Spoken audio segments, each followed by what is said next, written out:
Maka Yesus dibawa oleh Roh ke padang gurun untuk dicobai iblis. Dan setelah berpuasa 40 hari dan 40 malam, akhirnya laparlah Yesus.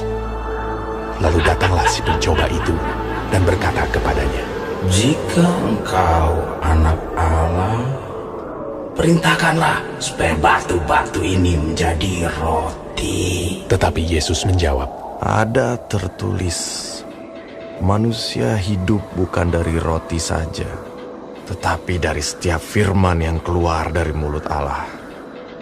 Kemudian iblis membawanya ke kota suci dan menempatkan dia di bubungan bait Allah.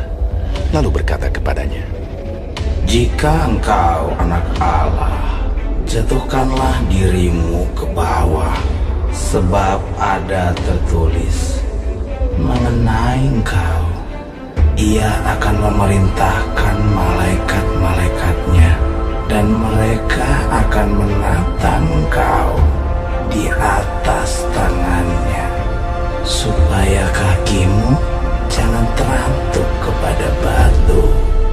Yesus berkata kepadanya, Ada pula tertulis, janganlah engkau mencobai Tuhan Allahmu.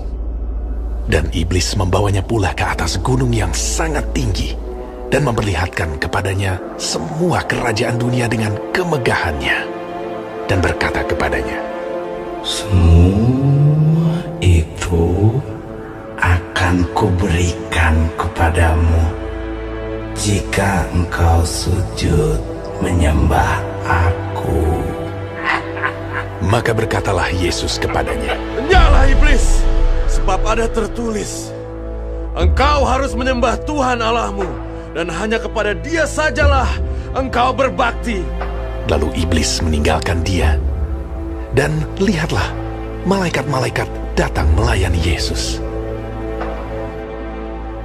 Tetapi waktu Yesus mendengar bahwa Yohanes telah ditangkap, menyingkirlah ia ke Galilea.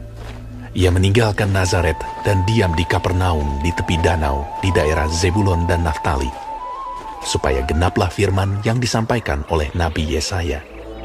Tanah Zebulon dan tanah Naftali, jalan ke laut, daerah seberang sungai Yordan, Galilea, wilayah bangsa-bangsa lain, bangsa yang diam dalam kegelapan, telah melihat terang yang besar. Dan bagi mereka yang diam di negeri yang dinaungi maut, telah terbit terang. Sejak waktu itulah, Yesus memberitakan, Bertobatlah, sebab kerajaan sorga sudah dekat. Dan ketika Yesus sedang berjalan menyusur danau Galilea, ia melihat dua orang bersaudara, yaitu Simon yang disebut Petrus dan Andreas saudaranya. Mereka sedang menebarkan jala di danau, sebab mereka penjala ikan. Yesus berkata kepada mereka, Mari, ikutlah aku, dan kamu akan kujadikan penjala manusia. Lalu mereka pun segera meninggalkan jalannya dan mengikuti dia. Dan setelah Yesus pergi dari sana, dilihatnya pula dua orang bersaudara, yaitu Yakobus anak Zebedeus dan Yohanes saudaranya, bersama ayah mereka Zebedeus, sedang membereskan jala di dalam perahu. Yesus memanggil mereka, dan mereka segera meninggalkan perahu serta ayahnya, lalu mengikuti dia. Yesus pun berkeliling di seluruh Galilea. Ia mengajar dalam rumah-rumah ibadat dan memberitakan Injil Kerajaan Allah, serta melenyapkan segala penyakit dan kelemahan di antara bangsa itu. Maka tersiarlah berita tentang dia di seluruh Syria, dan dibawalah kepadanya semua orang yang buruk keadaannya, yang menderita pelbagai penyakit dan sengsara, yang kerasukan, yang sakit ayan, dan yang lumpuh. Lalu Yesus menyembuhkan mereka. Maka orang banyak berbondong-bondong mengikuti dia. Mereka datang dari Galilea dan dari Dekapolis, dari Yerusalem dan dari Yudea dan dari seberang Yordan,